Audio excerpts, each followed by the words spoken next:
black nurse and aides, I mean, they're just trying to help here, called the N-word and slave girls. Say what now?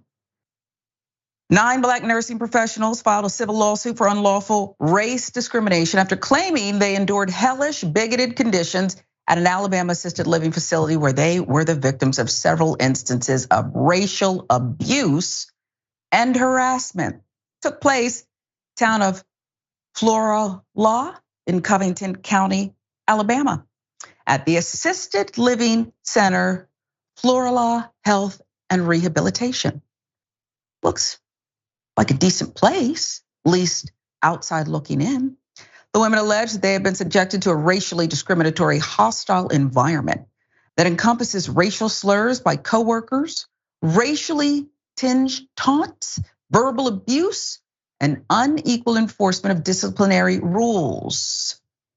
Atlanta Black Star with the reporting here. They were overtly referred to as ends and slave girls numerous times. One of the plaintiffs even overheard a white coworker say, quote, "These black girls need to service their people like the slaves they are." Another white coworker was heard telling another staff member, "You've got to be kidding me. I have to work short every night and those MFNs have 3 down here." The complaint details. Suit states use of racial epithets against black personnel is commonplace at this nursing home. There is even reportedly a group chat among the facility's white supervisors and select white staffers that is filled with racist commentary about the black staff members, according to the lawsuit. Plaintiffs allege even the residents have made statements that white supervisors have repeated, including, "I'm allergic to black people. Colored people can't come in my room, and blacks aren't meant to serve." One instance reportedly escalated to a physical altercation where a white coworker pulled Crittenden's hair and called her horse head. White supervisor also made Hobdy, another plaintiff, continue serving as a caregiver of a white patient who assaulted her with a makeshift knife. Would that be a shank? Racist treatment extends to patients as well. There are also regular reports of white staffers leaving black residents neglected, unbathed, without proper clothing and medication, the suit states. Shakia Thomas reported that her white coworkers left a black 105-pound patient naked on the floor for hours. When she filed a formal complaint, no corrective measures were instituted. No investigation was launched. Instead, Thomas's work schedule changed, which impacted her ability to take her children to school. Blow the whistle? You'll see. Plaintiffs are seeking relief in the form of compensatory punitive damages too, formal and permanent prohibition of discriminatory treatment at Florala Health and Rehabilitation, and the implementation of policies for equal employment opportunities. The suit states black employees occupy the lower paying certified nursing assistant jobs. Cassandra Westry is the only black registered nurse at the facility. The other 8 plaintiffs, they're CNAs. There are also fewer opportunities for black staffers to work shifts where they'll get paid overtime. White staffers frequently exert authority even though they hold no supervisory roles. I have to tell you, David, every time I read a suit like this, I mean, full disclosure, I'm a black woman who's been in the workforce. They don't want someone like me on the jury because I don't know people who have not been through this kind of horror trauma.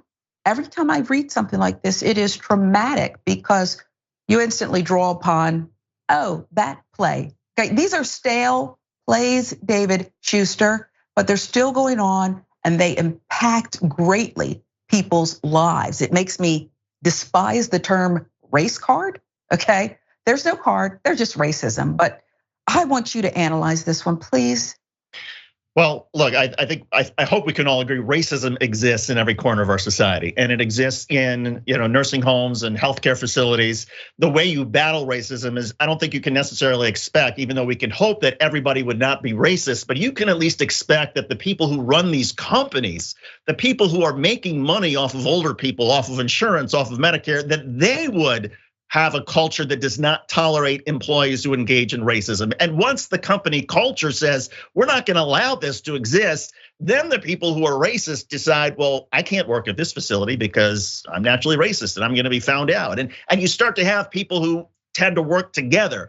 And then once you do that, once you have a culture of a nursing home or assisted living facility that doesn't tolerate this stuff, then once some of the older people who may be out of their mind say things just because they don't know what planet they're on, then you can start to have conversations, say, well, Mrs. Smith or whatever, we don't really want to talk to the staff this way because we're all human beings. But you can't even begin to have those conversations if you are enabling and encouraging your middle-level management at Florala Health or even higher. If they're engaged in this stuff and they have their own chats to repeat this stuff, this entire company is a disaster and should be condemned. I think you've boiled it down. You've identified the source here, okay? And the fuel that's feeding this racist fire. I had a friend who used to manage fast food restaurants at a corporate level. And I sent him into Miami. I remember he told me the story and he said, this was the worst performing, whatever it was, okay? I think they had the flame broiled burgers, okay?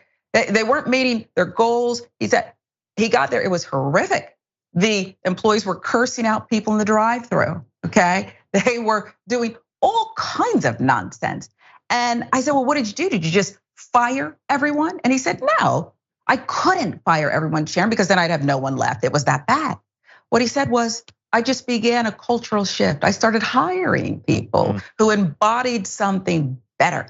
And then it spread. And then those who didn't like it, they quit, they left on their own, or they were isolated. That's what needs to happen here, because you're right about that group text. Disgusting. Do better. Florala, however you pronounce it, do better. And that could go for some of the residents too.